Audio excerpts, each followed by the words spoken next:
good God, Camera Mandy, some days there's just a lot of stress. You know about stress, Camera Mandy? Oh, I don't know anything about stress. Yes, but when you have stress, there's always the flarp. Mm-hmm. You know, and you just take the flarp and you squish it around and it makes a funky sound. And, you know, it's not bad. I want to know, does anyone in the chat actually have, because of our endorsement of flarp, I mean, we've been endorsing flarp for a long time. Because of our endorsement of flarp, has anyone in the chat actually gotten flarp? Yeah, we remember from Genghis No, Khan? I don't mean us. I mean, has anyone actually gone out? Yes, they went and bought it and gave it to everyone at Genghis Khan. No. I mean, like, oh gosh, flarp is cool. I'm going to buy some for myself and have it at my house. Not because we encouraged it. I'm talking about just a straight up Alphinius Camera Mandy endorsement, and they got flarp. Certainly have not endorsed flarp. We have endorsed flarp many times. You check the chat? I need to know. Okay. So Seriously. I want to talk about. No. Before you do that, will you check the? I got flarp. I'm waiting for the. I got finger flarp. Finger flarp. Okay. You know about finger flarp? Oh goodness, there it goes. Camera Mandy. You know they make gas X for that. I had a moment of personal growth this morning. Oh really? Tell us. So Paul's video chat thing wasn't working for the VMix, as it hasn't. And listen. And we have Marvelous Paul on the show today. Yes, we do. Yes, yes. Fun. Yes, wonderful. Back in the day, when we were first starting out streaming, this technology sucks. I'm just going to say it. It's totally different than what I had learned in school. Streaming is a completely different medium than what I do with editing and shooting and everything like that. And so back in the day when we started, I would have panicked. I would have lost my head. I wouldn't have known what to do. But today I was just like, let me just Google really quickly some troubleshooting tips. And I kept it calm and I was totally at peace. My heart rate wasn't up. And I was like, wow, this is what it is. Probably the reason is because she dipped into Chet Minton's Johnny Walker Black bottle is probably. Yes, Camera Mandy, this needs to be in the shot. There we go. Oh my goodness. Put that right next to the flarp. In fact, I could put the flarp on top. No, it's not going to work. Oh my goodness. Anyway, I'm proud of you, Camera Mandy. Thank you. So we actually have Paul on the screen. Oh, yes. Okay, good. That's good to know. Yes. He needed to update his browser. So was Paul needed a browser update? It wasn't his fault. It was VMix. There was a bug. I don't even know. But all that to say, I kept it cool. And this is what I think. I hope the chat is giving you mini claps. This is what working with Alphinius has done for me. See, I've been an excellent influence on you, Camera Mandy. So, because of the craziness, I have learned to cope with the stress and just take a deep breath and work it out. Work the problem. Anyway. And you didn't buy donuts this morning. I was very disappointed. I was hoping I've never once bought donuts on the way. Camera Mandy, there's always this first time for everything. Oh my gosh. Okay. Anyway. Good morning, friends. It is marvelous to be with you on this wonderful Saturday, the day after Valentine's Day. Yes. I hope you all had a wonderful Valentine's Day with the person you love, assuming you have someone. Or not. I spent my day, well, I do love this person. I spent my Valentine's Day with Dory, my best friend. And you want to know what we did? We watched Twilight. That's right. Terrible movies. Horrible. But we had the most fun ever. And I'm all prepped up for Crovenloft discussion because we're going to be talking about vampires. Now listen, this is very important. First and foremost, I expect a number of cheesy Twilight Camera Mandy memes in the chat, in the Gooey Game Masters Den of Enlightenment following this program. So all of you creative people out there, and there are many of you, oh my goodness, let's have some Twilight fun with Camera Mandy, if that sounds like a fun thing to do. I promise I will do at least one. Yeah, what are you going to do? Oh, we'll just have to see. Oh my goodness. I mean, there's a lot of Twilight imagery out there. And of course, some of the dudes in Twilight are pretty hot. You know what? Some of the ladies are not too bad themselves. Here's the problem, Alphinius, is Yes. I did once have, Yes. I was a hardcore Twihard Edward Cullen, but that was 20 years ago. These movies were released 20 years ago. And it's just not the same. No, but it is fun to watch. It's the nostalgia factor. So what did poor Adam do on Valentine's Day when you totally He dumped him? played video games. Oh, so he had a good time. Yeah, we had a great time. I'm sorry. So Ms. Goo and I, yes. We did not go out for Valentine's Day last night. Uh-huh. we're going to do Valentine's Day tonight with a couple of friends. So that'll be marvelous. Anyway, so Valentine's Day. I hope you all had a good time with the one you love. And if you don't have someone you love, but you're looking for someone you love, I hope you find the one you love. And if you don't, We can really get a want, gooey mixture and if together. you don't really want somebody to love, that's okay too. Yeah, exactly. Live the life you want. That damn right. Sorry. Okay. Anyway, so we have marvelous stream. We're going to talk a little bit about this marvelous Crovenloft saga. And I totally upended Paul. Paul had a little script that he sent over to us, but I wanted to do a slideshow, cameraman, and so I wanted some graphics. We can do both. So well, I took some inspiration from it, but you know how I am. His stuff is good. Yeah, well, it's good questions for the chat, audience interaction. Absolutely. Well, you can bring some of the questions from the chat, and I'll interview Paul. Okay, that'll work. Sounds great. good. And then you saw the slide presentation. Oh, that was another thing that happened. Like 2 minutes before the stream was about to go on, cameraman realized that I had only uploaded one slide, not 26 or whatever it was, because I had the stupid saving thing on one instead of on all slides. So we had to do that 2 minutes before this. It is definitely a low. We should definitely get Paul in on this chat. No, so Cassius, in a moment. No, first. Cassius says because this is all part of his thing. Even with so fortunately, Joss Whedon turned out to not be the greatest dude, but he did create Buffy the Vampire Slayer, and there's chat in the thing about Buffy, and I will say I actually agree that Buffy the Vampire Slayer is clearly the superior between Twilight. Oh, Buffy was magnificent. Oh, and so good. And female empowering, which was very nice. I mean, there was a lot of. It's not perfect. It's definitely a product of its time, and it's hard. Can I tell you something? 20 years from now, nothing we have done will be perfect. It is true. Right? The concept of moving forward a society, right? The concept of moving forward a society necessarily requires that the past not be as good as the future, right? I still remember I'm a basketball fan. You know this, cameraman, right? You know I love basketball. And Steve Kerr is the coach of the Warriors, who is the team that I love the most. But I love a number of teams because I love basketball. And Steve Kerr was asked one time about because some of the old guys in basketball were saying that they aren't as good, blah blah blah, all this stuff because of things like less hard fouling and all this stuff. I know I'm really off on a tangent, but he said, "No, of course not. We never innovate. Nothing ever gets better. We stay the same." And he was absolutely right. It was actually poignant for me as I pondered it. Right, that pretty much everything innovates, and it continues the innovation, which is part of the creation, which of course is what I love, cameraman, right? It's creativity and creation and imagination and all of what I live for. I do agree that things cannot exist in their form today unless they had gone through a process. That's right. And with that said, like Buffy might be getting a revamp. It looks like Sarah Michelle Gellar might be signing up for. Wow. I know it is very exciting for the Buffy. Yeah, well, I would say that there was many things to admire. And I will also put this out there. And less to admire about Twilight. Because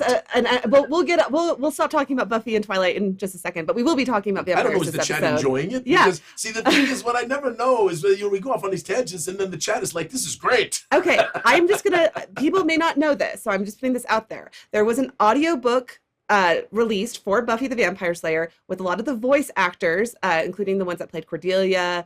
Oh my God, Spike. Oh my God, Tara.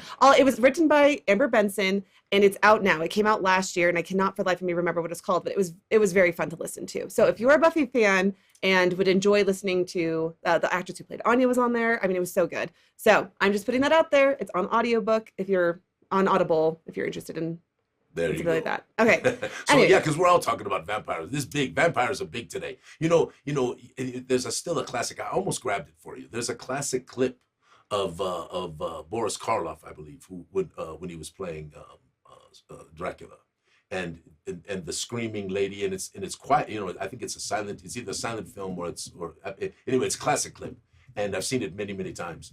And this whole thing of the vampire, right? This concept of taking your blood, right? And this when you really ponder it, it's terrifying. It's just totally terrifying. And of course, the magnificent Strahd that was created by the Hickmans. And this wonderful thing called Ravenloft that was done by TSR. I think it was TSR at that time, but it was not Wizards yet. It was TSR, and and what a magnificent tale, right? And I've said before on this chat, right, in this stream, that this was that Ravenloft was a moment of epiphany for me as a game master and for my friends, because the idea that monsters could actually move around and not just sit in a room and wait for you to go to kill them, right? Innovation. Look at that. Okay, do you want to bring Paul on? Yeah, yes, I do, but I want to do. Don't we want to do social media first, so that we get. Well, he's waiting in the background. So we'll bring him on. Why don't we bring him on, and then we'll do it at Paul. the end. Yes. Okay. So let's go ahead and bring on Paul. Hello. How's it going? He is silent as the grave, as Scrooge's Can you hear me? Said. Yeah, we can hear you. Can Okay, you... great. Yeah. Oh, that's right. I have to put the Alphinius damn thing in. Oh, wait. Yeah, Alphinius needs to put his headphone in, so that's why he can't hear you. So. Oh well, I would put my headphone in, but I'm not he's putting his headphone in right now. Oh. Very glad to be here. Been looking forward to this for months. What is that cord to? Isn't that the plug for the headphone? No, that's an XLR cable. Your headphone. You can't put that in your. No, I thought it plugged into that. No, sorry. This is the low budget production part of. Oh, I found it. He found his. All right, he found his headphone. I can hear Paul now. Sorry, I was going to remind him to put his headphone in, but then the slideshow issue came up. This truly is low budget. Yes, this is ridiculous. We've gained 3 followers though since we started blundering. So. Hello, Paul. How are you? Hey, great to be here. So glad to finally get a chance to talk Crovenloft, which we all know and love. Yeah, it'll be fun. So I did, as you probably heard me say, I did a little slideshow for this, but obviously we have many arts still to do. So it'll guide us a little bit as I sort of go through the interview process with you and all that stuff. But let's do social media first and get that, because I know there's some really cool ones. Or do you want to do Paul first? No, I want to interview Paul first, and then we'll do social media at the end. So cameraman, this is called in actual television, right? This is called fronting your lead. And that's good for the news, but it's not good for keeping viewership over time. And somehow we have done this for 3 years and people still come back. So I know it's really amazing. I mean, even Paul watches us sometimes, don't you, Paul? Every time I can. Sometimes from mountaintops and remote jungle locations. Well, it is really fun. So anyway, so just as for those who might not know, we are big on our community. I mean, bigger than I think anyone anywhere. And we try to engage our community in making contributions to our materials. And also, when folks show themselves to have a little more acumen, we might actually ask you to be a lead writer on a project. And Paul has some very good talent. He is a marvelous writer. Now, can he write an adventure? We're still to find that out. But Paul is a quality writer, and we have had many conversations about Crovenloft, and about and of course it is our nod to the wonderful adventure I just spoke of, right? It is our homage, right? It's certainly nothing like it. It has nothing, there's nothing in any way, shape, or form that is consistent with that, save for the monsters move around, right? So anyway, so Paul, before we do anything else, you should just tell them a little bit about yourself. You were in the service, right? And just, because I don't know who all knows you and all that stuff. So my name is Paul Hostettler, born in Texas, grew up in Pennsylvania, came back down to Texas, went to Texas A&M University, got my English degree there. Met my wife, got married, had some kids, joined the Army. 11 years later, medically retired. I do have tongue cancer. That's why the speech may be a little off, but hey, you can probably understand me well enough. You sound great. And then, thank you. And then in the post-COVID world, after I medically retired, really started getting into like modular terrain, got into Dwarven Forge heavily. And through Dwarven Forge, I got to Gen Con. Through Gen Con, I got to Gooey Cube. And once I got my feet in the water here, I got a chance to involve myself in the community, fell in love, and now I'm honored to have a chance to try and explore some of the history, some of the lore, and build more upon this amazing world that the inexplicable Alphinius has gifted this planet. Well, it is. I mean, it was funny because Paul, I was able to sit back and thank you for joining us today and being here. And we might do this a second time, maybe even a third time, because I kind of want to do a walkthrough of Crovenloft when we get to the end of it. I think people are starting to enjoy these walkthroughs, and I'm less concerned about spoilers. I think people enjoy them. They love to see the artworks. They love to hear the perspective of the various authors. And we just produced and are in the process of producing a lot of stuff. So I think we might do this again. So in terms of just your thinking, don't think that we're going to try to cover it all today, because we're not. I want to dip a toe in the water, and I want to give a taste to everyone. But I really want to wait before we really delve deep into the tale until we have some more artworks to show. So, but thank you. I was pondering this literally yesterday. I was thinking about what would Zyathé be without our community, and it is humbling for me as I ponder how it began with just a little dream and a guy named AJ Martin and me and a few of our people in our advertising agency, and how more and more people have brought ingredients, right? Ingredients. Somebody said something, somebody texted you something or messaged you something? In the chat from Nisuku42. Question: did Paul throw any monkey wrenches into Alphinius's plans? Listen, let me tell you. I'm just going to say this to you. Paul is the biggest pain in the ass you've ever met. We spent hours on the phone. Oh, it was lovely, amazing. But listen, here's the deal, Paul. In the trenches, fist fighting. As I told you, Paul, I am a creative director. That is my life. I have spent my life working with marvelous creative people. And I have said this to Paul, and I say this to every one of you out there. And I want you to hear this. You are worthless without a point of view. A point of view means that you believe in your idea. A point of view means that you are striving for something better. If you are just a yes person, you are not striving for the idea. And so I have far more respect for people who, in the creative world, for people who fight for their ideas than I do for those who do not. Now, I'm good at fighting back. So and as long as it's fair fighting, it's good, because ultimately I believe that actually drives to the higher level. It drives to the better idea. Well, if I can say it, there were some times like I would come in really strong on an idea, and then Alphinius would be like, "Hey, I don't believe it. You're not like you're challenging my suspension of disbelief. That doesn't make sense. That's weak. I know you can do better." And then I would like grumble and fight a little bit, but eventually I'd be like, let's approach it from a different angle. Let me see if I can give him something that's a little closer to what he has in mind. And then lo and behold, the ultimate product ends up far superior to what that initial impulse provided. And on the same token, I like to think that a lot of the perspective that I bring is fresh, innovative, challenges conventions and norms, and the leverage and leeway that he's given me to kind of spread my legs and run, I think has really brought a lot of vigor to the product. So I think we are an excellent team. No, you are right. And the thing is that first of all, Paul, I don't challenge lots of things. I challenge a few things, right? Because if I challenged everything, then I would be what they call a wordsmither. You know what a wordsmither, cameraman? You know what I'm talking about with a wordsmither? So a wordsmither is someone who just picks on, just picks and picks and picks and picks. And the problem with that is you don't really get to a better thing. I remember I had a client once, long ago. This is really off the rails, but this is very interesting. I had a client long ago who actually, excuse me, that's not fair. I had a boss long ago, and I was actually the client in this situation. And I worked with the agency who also worked with my boss. And the agency was sending over copy for a program that we were doing. And my boss was famous for doing the nitpicky, changing words, changing words, changing words. Well, at the 11th revision, because I was friends with the people at the agency, one of their people called me on the phone and said, "Listen, I need your help." And I said, "What's going on?" And they sent me revision 1, and they sent me revision 11.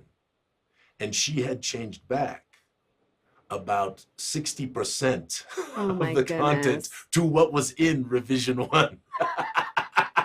That gives me anxiety just hearing this story. That is horrifying. The one thing about working in this industry that I hate the most is having to redo work and to do 11 versions and then end up very close to the original one. Yes. Oh. Especially, that is the issue. Especially when you have as a client, not on majors. You majored on minors. It is hard though, I will say, like sometimes to understand like what is good or bad versus how I would do it differently. Of course. This So is the battle. and that is something that I am still learning and growing with as well. Is like, okay, is this good or bad, or is it just different than how I would have done it and executed it? So, And that's really important for us in the creative field, because you must sit back and say, how much am I biased right now, right? And Paul knows that much of the challenging that I made really involved major lore issues and things that I wanted that he might not even been fully aware of because of things that are going on. And then there were certain aspects and elements where we had some disagreements about characters. But again, I'm Paul, the tale is magnificent, right? And we should get into that. Well, I've actually been very glad with how much of the sort of character story that you've adopted. Like when it comes down to Eshu Crovenloft and Geralt the Geisengax being agents of the Queen. Like, you know, you just kind of grabbed that, accepted it, and ran with it. Well, when we were talking, right, when we were discussing, we were talking about how, you know, I told you that Geralt, right, had come for that, right? So Geralt had come, you know, because of some kind of a secret mission, right? And so then we began brainstorming that, and I loved the idea, you know, when we sort of came to that idea that that Astrud was actually more closer to Geisengax than we originally envisioned. So, you know, again, this, you know, this is good. This is what creative directors are supposed to do, not just say my way or the highway. That's crap. All right. It's very collaborative work. So yes. So let me do this real quick. Let me introduce this. Sure. So we're going to do a little bit of a back story, just because there are maybe people in the chat. And I'm going to ask you some questions as we go through these slides. And I apologize for doing it this way, but I didn't want to give away, your script gave away too much. I want to do this a second time, maybe a third time. I really do. Okay. So just go ahead, Kim. Am I reading something different from you? The script didn't give away anything. Not in the way it goes further. It goes farther than I want to go. Okay. Just trust me on this, okay? Okay. Because this is Let's ride the so bus. much. It's going to be so much more fun when we have more artworks to show. Okay. And we can. I have a question from the chat. Yes, let's do it. How will Crovenloft be unique from its predecessor of a different name? Oh, it's not even close. I mean, it's not even close. So let us begin this tale, and we'll answer that. So let's go. Remind me of that question. I'll expand on that. It's not even close. It's not even close. So first of all, let's make sure everyone knows. So this is the Barrows region, which is the environs of Geisengax.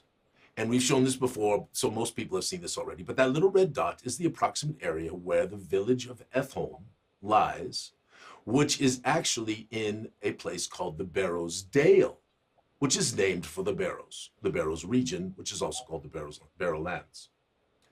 But just south of Ethholm and we'll get into that in a second, is where this tale takes place. So let's keep going, Cameron.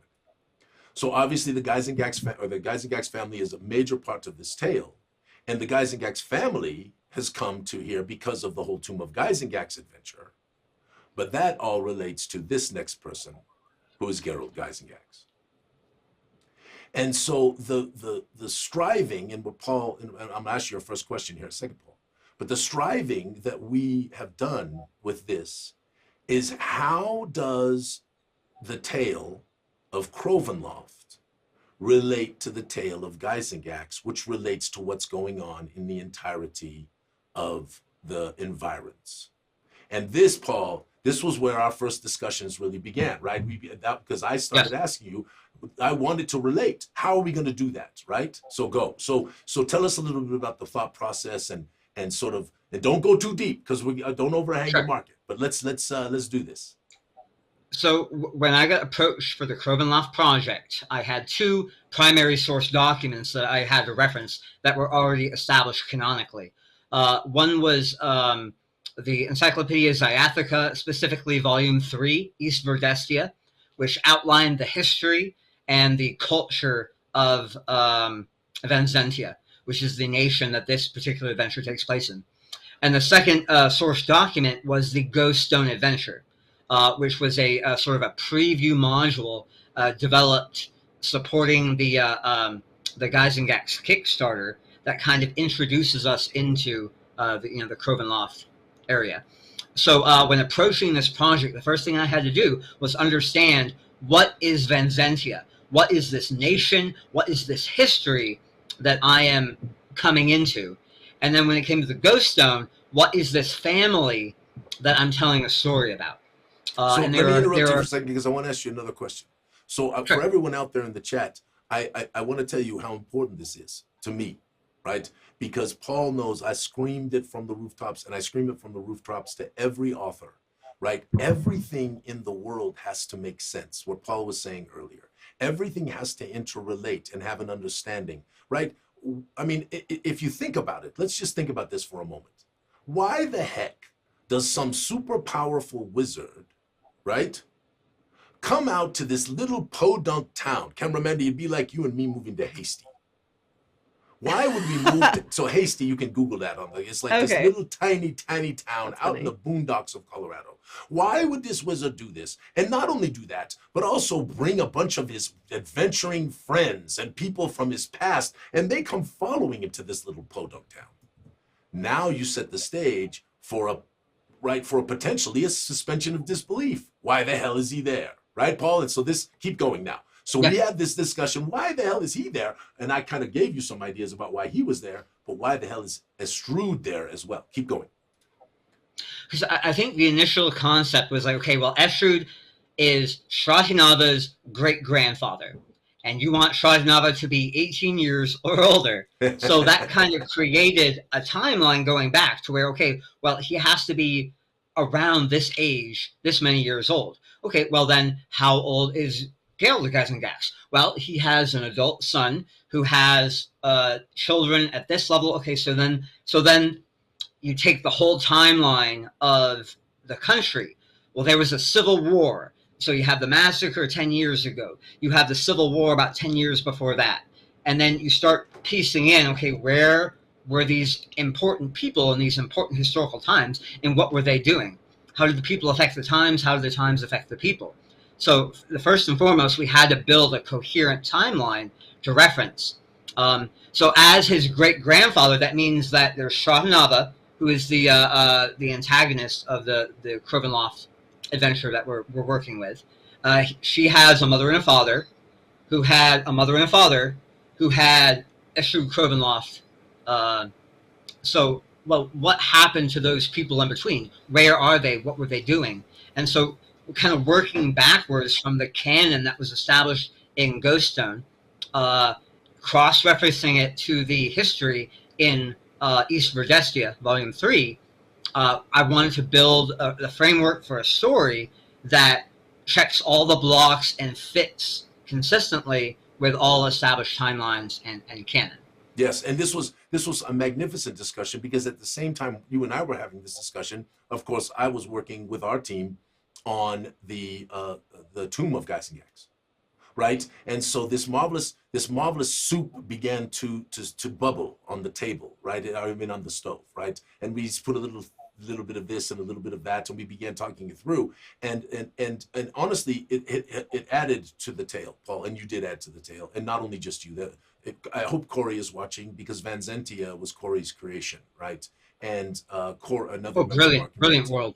And magnificent, yes. I mean, magnificent. The leg wraps and the vis-a-visu and the Queen and Nikolai Darstrov, right? And that was me. I got that one, right? It was Nikolai Darstrov, right? Is the problem, right? And so we'll talk about that a little bit more. Corey is in the chat. And he says, Corey, magnificent, my friend, magnificent. So we sit down. So now we've gone through the timeline, and Corey, I asked Corey some questions. I think, Paul, you did as well, right? And you and Jens and Corey have been talking about home and all kinds of stuff. So again, the coordination is very important, because otherwise we write all this disparate crap that doesn't work. So here we are with Geralt Gysengax, and Geralt Gysengax is now dead, right? And this is the whole story and things that are going on. But what happened to Estrud Crovenloft? What happened to the Crovenlofts themselves, right? And so why don't you carry that forward for a moment, because Estrud's going to die here, but well before the calamity of what happens at right. That's okay. I'm not worried about spoilers. I'm really not. I do not want us to be worried about spoilers. Do we have a picture? Because in the Ghost Stone, you actually you get to defile Estrud's body a little bit. So hold on a second. Before we defile his body, Mandy wants to put up a picture. So tell us beautiful about artwork. tell us Gorgeous. about this picture. This is Benjo who did this, magnificent. But tell us about who is in this picture, and then let us talk about what happens to Astrud. So when I first conceived of the joy of being able to write Crovenloft, this was the first picture that came to mind. In a dusty manor, an old painting, an oil painting of a family. You have the three great-granddaughters. You have the great-grandfather, the Archmage Estrud, in the upper left-hand corner of the painting here. Reverse. Yes. So he has that, that white hair, the stern brow, prominent nose. He's got the mantle, the cloak. He's got the finery.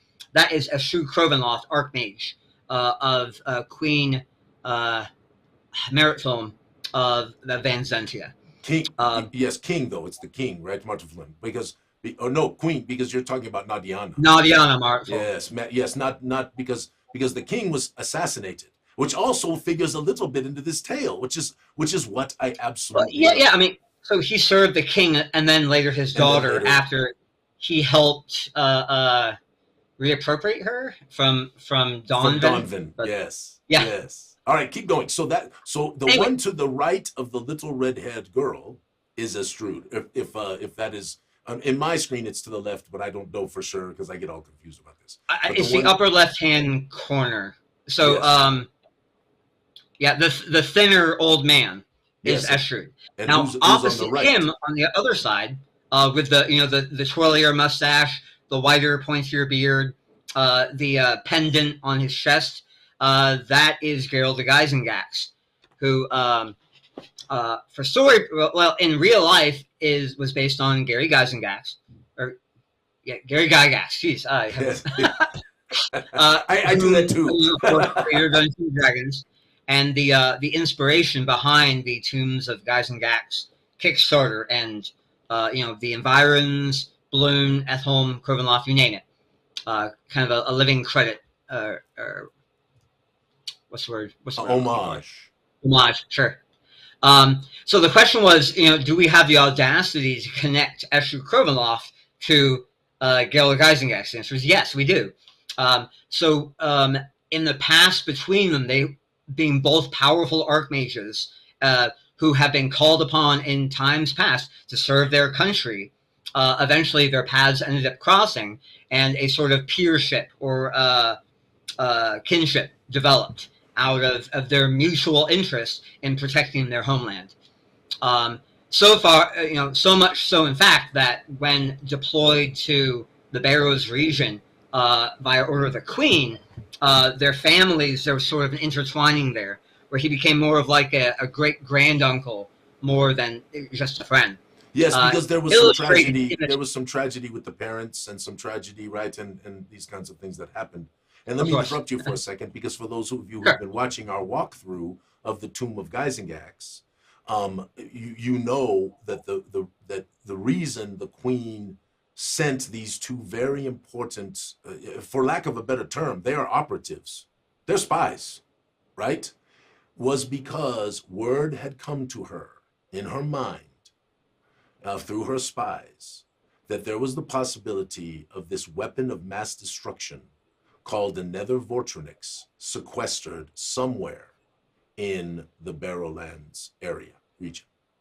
So these two guys now are sent out by the Queen, who arrive here. Literally, this mission has been going on for some 20 years, right, Paul? There's about 20 years. So keep going with roughly, yes. It went on for about 10 years, and then after the massacre, after the death of Gerald and Estrud, the mission kind of fell to the wayside. It began to fizzle a little bit. Yeah. So let's do that first. So they come here, and Gerald builds his tower atop of Avalon Hill, which, Cameraman, we have a picture of that if you want to show that. Which one? Avalon Hill, the plateau. Yeah. So Gerald builds his house, his tower atop Avalon Hill. And then, is there a picture of the estate in there, Cameraman? And Astrud goes back to his family estate. So go ahead, Paul. You take it from here. So that's how the two of them end up in the area. So let's do it. So when Estrud was dispatched back down to the Barrows, this is his ancestral home. His father was first ennobled and given responsibility over this area, and there was he was the one who first began construction on the manor and the estate grounds. And then Estrud and his wife had children, and then his son Erasmus had a son named Grior, and Grior had 3 daughters, Vladiana, Katrina, and Stradanava.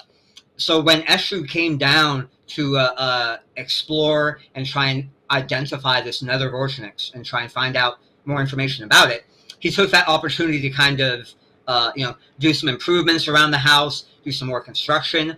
There's also some mountain holdings he began development on. We'll talk about that later. Yes, year. yes. Do not let that rest, because yes, we will bring that when we have some pictures to show. Although I have a picture I want to show anyway. And cameraman, you have that picture. I don't know if that it's. I don't breathtaking. Oh, the one that. Well, let me show you the one. Let's make sure. But anyway, yes. Let us just hold on a second. Cameraman, go back to the picture of the family. There's just so much to share. I know. And I hope, chat, are you enjoying this? Are we getting too detailed? Because if you're getting too detailed, tell us. But I think this is interesting. So, please, cameraman, tell us if people are feeling like it's droning on. So Rick, tell us about these 3 girls. One second. Rick M, the GM, asked, who did the artwork on the manor? So that was, I believe, Kishore who did that one.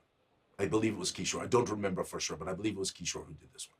It might have been Benjo, but I think it was Kishore. It was not Edvard. I know that for sure.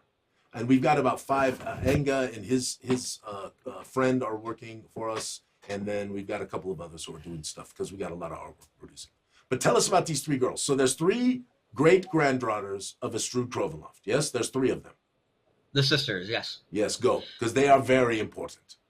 So established in the Ghost Stone, all 3 sisters were converted to vampirism on the night of the massacre. I think it was 1212 SC. I think that was the date on that one. So roughly 10 years ago. The eldest sister, Vladiana, the middle sister, Katrina. So the eldest sister is the redhead. In the center. Sure. And then in the bottom left-hand corner, you have in the sort of the platinum blonde bowl cut, that's Katrina. And then the little darling in the bottom right with the violin, that is the favorite of the great-grandchildren, Stratanava. How much do we want to talk about their personalities and where they figure in the story?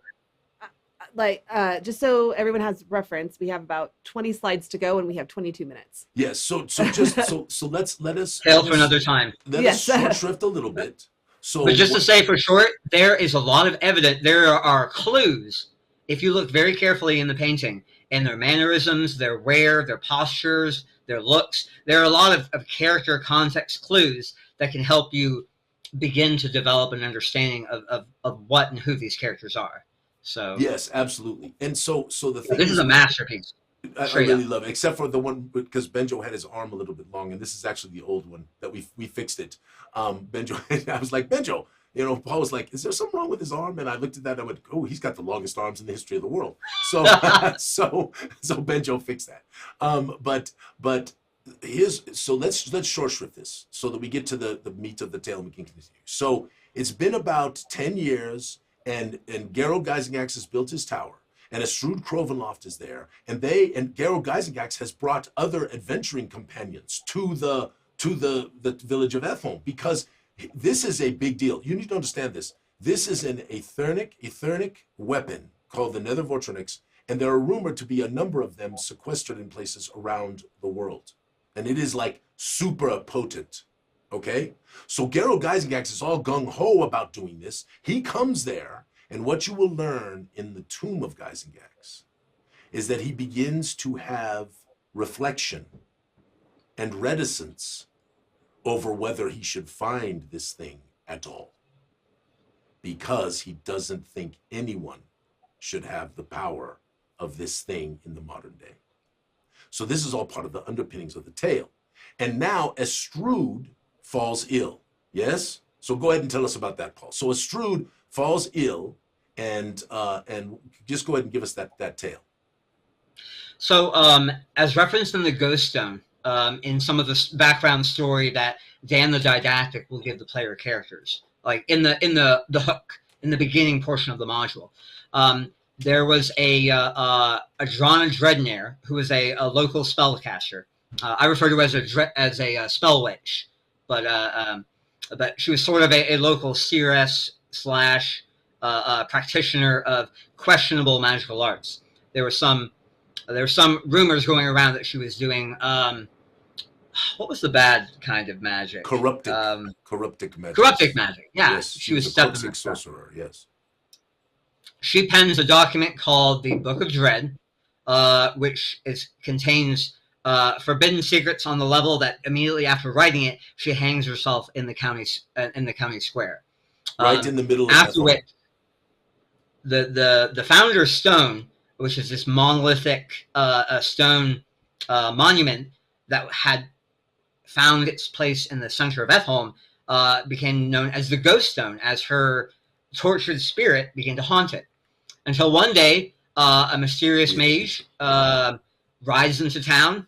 But let's take a moment. Camera Mendy, will you put up the ghost in the stone picture that I have there? Ooh. So this is the ghost in the stone, and if you play the ghost stone, this is Adriana's ghost. So now the ghost has been in there. There is this Book of Dread, and Estrud has come to believe that it is possible that clues to the Nether Vortronics could lie within this book. Yes, that because of this thing. Right? So he's become to believe this. Keep going. So he what does he do?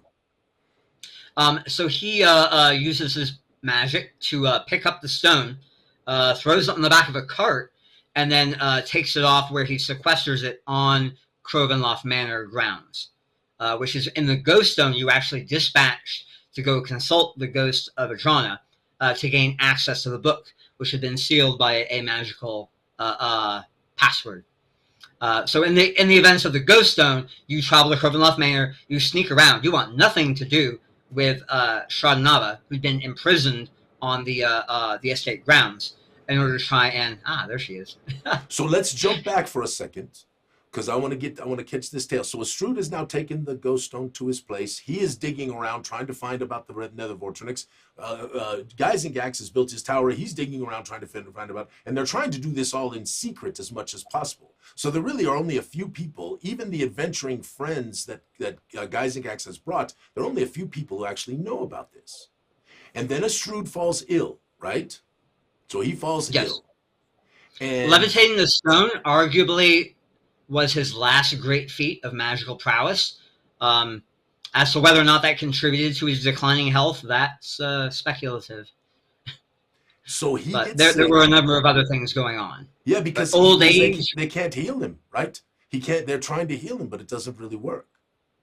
Yeah, because his I think at that point he was nearing 80, 84, 86 years old. Yes. So, try as you might, divine magic, great for healing wounds, not so much for forestalling the inevitable march of time. But even longevitousness, right? Even potions that might increase his life, these did not work. And so there is some speculation that there was other things at play. Oh, they're 100% work. So he passes, and this is so important to the tale. Because, as you all know, the queen, or not all of you, most of you probably know because we've been talking about Vanzentia, the queen has an advisor. The advisor is named Nikolai Darstrov. And Nikolai Darstrov is a vampire who does everything he can within his power to control his urges. So Estrud passes, and there is a funeral. And the queen does not come to the funeral, but she dispatches one of her advisors. You can take it from here, Paul. So here was another one of those audacity type situations. So in reading about Vanzentia, one of the most amazing pieces of artwork I've ever seen in my life is the Queen Nadiana and Nikolai Darstrov kneeling at her feet. And I absolutely adore him. Say again? I told Mandy if she can find it. It's in the last couple slide decks if you want to write it. It is one of my favorites. Keep going. But as a character, he's so compelling because he's not just blah, blah, blah, wants to rule the world. No, I mean, he is devoted to the queen. He's devoted to the family. He's devoted to his nation. And even though he's an unholy creature, he has the best interests of the people of Vanzentia at heart when it comes to dispatching his duty. And in that way, he is very similar to, say, like Strahd von Zarovich, renowned for his sense of honor and duty, in his capacity as a leader, a monarch. Yes, and so, we need to give credit to Corey for this tale, because Corey, actually, I remember talking to him about this. He goes, "Listen, I really want the advisor of the queen to be a vampire." I'm like, "Sounds good to me." Right? It was brilliant. Right? And the wonderful complex character, right? And a wonderful character to bring to the tales rather than just being sort of all in the background. And this is where it came to, right? I began to ask questions, right? About this is how did the vampirism come? And then that was a natural. Look at that one, yes. So this was a natural. The full body one's even better. How do we get Nikolai Darstrov to become the one who brings the curse? So okay, so yes. there's the funeral. So go ahead. So there's the funeral. Nikolai Darstrov shows up. What happens? Well, and the idea being that as a sort of covert operative, Eshu Crovenloft often worked aside the Darstrov secret keepers, which I believe there was some discussion as, would he be a member? And I was like, no, he's a noble in his own right. He's a freelancer.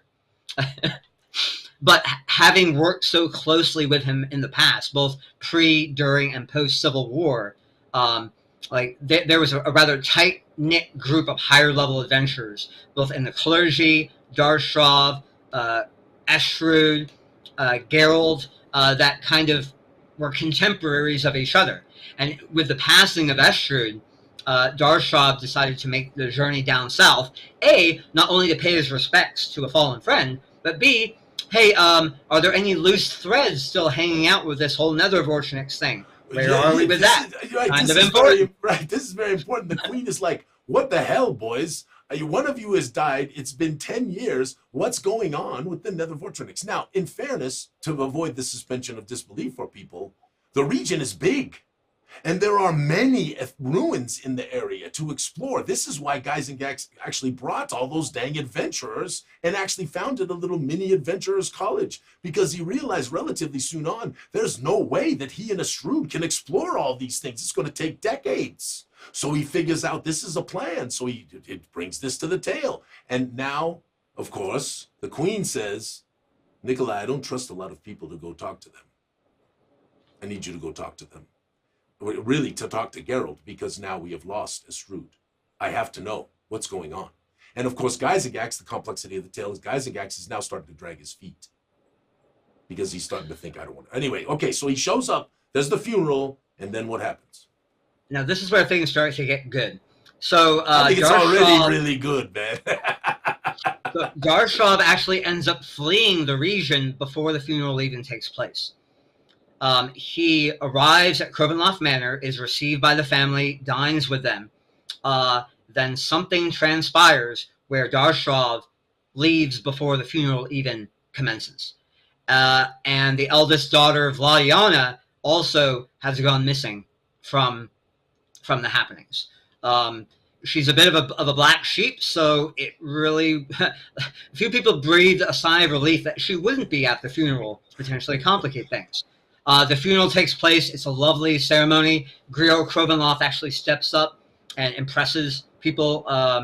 And then as the guests are departing, a few, those people who are lodging a bit longer or who are awaiting their transport are lodging over at the Crovenloft Manor until the terrible night of the massacre of 1212, where all three sisters have been converted into vampirism and engage in a bloody feast, slaughtering servants, guards, livery, guests, family alike. No one is spared from claw or tooth until the entire estate lies deadly silent, steeped in blood.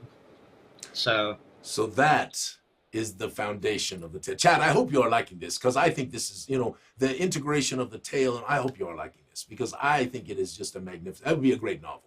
And the thing is that you all will be writing novels with your players. So should we stop here, cameraman? Is this a good place for us to cease We have 10 minutes left. But we still got to do social media. Okay, We got yeah. a lot of stuff we got to do. And Camera Mandy has a headache today, so she's not feeling great. It's too much. Probably, like I said, Oh my nipping in God. Chet Minton's bottle or something like that.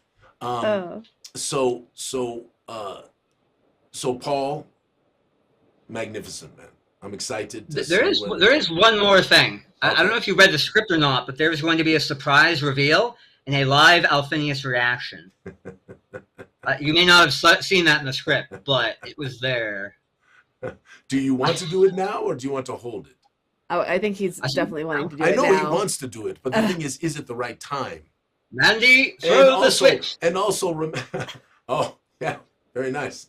So, working with the talented artist Tina Lovett of Actoroki fame, I commissioned this portrayal of Shratinava on the balcony. The idea being this represents the moment where she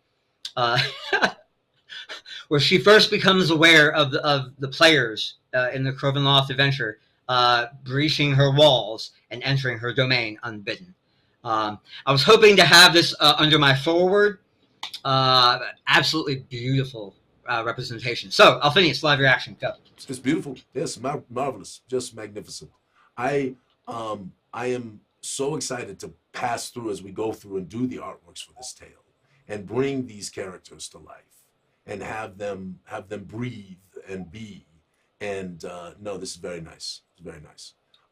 So there's also shenanigan. Very much shenanigans. I guess that's true, right? But anyway, let us. Here's what we're going to do, Paul. Let us continue on this path. You'll come back, yes? You'll come back in of course. More. Yeah, I think as often as you'll have me. I love this world. I love this story. Well, here's the thing. I sort of had this epiphany because we've been producing some stuff for Guys and Gax and starting to send it out. I know you've gotten some things, and other people have gotten some things. I mean, we've completed the Gloomstrider, we've completed the Infernathe race. And these things are going to continue to just pour out here over the next 8-12 weeks as we finish all of this. So I want to bring on more of the authors. I want to bring on David and Brad and Belinda and others who are working on this. But this tale is much broader than certainly the Gloomstrider, and I think it deserves some good attention. And I want to do a walkthrough of it too. So let's just this was great. I think, chat, you like this? This was good. Yeah, they really enjoyed it. Good. Yeah. And Paul, I don't know if you saw, but maybe we should have put a little snail in the picture, escargot, for like a good shenanigan. That would have been full on. No, but now you saw this morning. Cameraman, I don't know if you got this, but Paul, I don't know if you saw this morning. But I put up, I've been getting all these damn pokes. You know about pokes on Facebook? Have you heard of these pokes? Yeah, I saw that. Yeah. Yeah. So I've been getting. I've never poked. I've gotten like loads of pokes. Now, in fairness, I have done my fair share of poking, but I have gotten loads of pokes. And now Ben Simon has determined that there needs to be a musical group in the world of Zyathé called the Pokes, and he came up with all these different musical that's songs. funny. So I want to be clear: the snail is not canon. Neither are going to be the Pokes. That actually reminds know. me. My son actually composed a violin waltz for the Crovenloft setting. Oh yes, we need to play that, cameraman, because Paul played a little tiny touch of it for me. Ooh. And so we need to Next time I'm on, let me see if I can get a really high quality recording. Yeah. For the family. Yeah, because honestly, it's because it's a violin. It's background camera, Mandy. So you could just play it while we actually. That's talk. awesome. I'm looking forward to hearing that. Yeah, I love it's really, that kind of stuff. Marvelous. It's marvelous. So no, we are, Paul. Thank you, my friend. I know I'm a pain in the ass to work with too. So I know that. So am I. Camera Mandy can vouch for that. You're all wonderful. we're all pains about. Don't listen to them. They're saints and wonders to work with. Again, listen, I really, for you creative people out there, which we are so blessed to have so many of them in our wonderful group, it is the striving for the idea, right? And there's lots of people who talk about what they live for, right? Some people live for money, some people live for love, some people live, right? I have always lived for the idea. That has been my most base If you could boil it to one word, what do I live for? And I live for lots of things, but I do live for the idea. And for you as a writer, as a creator, Paul, you, Cameramandy, you, all the folks who watch, you are worthless without a point of view. And the striving for better is always, almost always ends in a better outcome when you're trying to create. So, Paula, I appreciate you, and obviously all the other folks who have done stuff. So, Cameramandy, what are we gonna do? Do a little social media? Yeah, we can do a little social media. All right, we're gonna do some social media. Paul, thank you for joining us, and beautiful artwork, and by a pretty famed artist. So this is very cool. So I wish you a most marvelous day. Wait, before we go, let's just see. Are there any questions in the chat? Hello. Hello, my dear. It is good to see you. She's been everything I write, I read to her, and she is a font of good ideas and prudence. Marvelous. Couldn't do it Marvelous, better. marvelous. Yeah. I hope you did a nice thing for her on Valentine's Day, sir. I made a steak on a salt block with steamed broccoli and hand mashed garlic potatoes. And I was not invited because? You don't live in Texas. We're in Colorado. So does the chat have any questions before we let Paul go? No, I did not see any come through. Okay. I'm sorry if I missed any. I've been if you had a quick question you want to just put it in there the real chat. fast, just put it in real fast before we let Paul go. Well, I'm also on the Discord, and I will talk unceasingly about Crovenloft to get me started. Yeah, and obviously now you can see the first question that was asked was how does this differ? And I think you can see the foundation of the tale is quite. I'll write a short essay about that on the Discord, exclusive. It's quite different, but by design, right? We don't want to redo someone else's work, frankly, and that's not the right thing to do anyway. Stealing other people's things is not right. An homage of calling it Crovenloft, right, is not something that is a problem. Taking all the ideas and mimicking it and all of that stuff, that is where you tread the line of things you should not do. Not just because you get in trouble legally, but because you shouldn't do it. It's just not right. So we love the Three Sisters. We think you're gonna love the tale of the Three Sisters. This is Crovenloft is going to be there's going to be a sequel when we do the sequel to Guys and Gags. So we are excited about the whole thing. So we good, Cameraman? No questions in the chat. Okay, Paul, thank you, my friend. Have yourself Always a pleasure. Most marvelous day, and keep those fingers on the keyboard, sir. We are coming to we are coming to the beginning of the layout stage. All right, have a good day. We'll talk soon. See you at Genghis Khan if you're coming.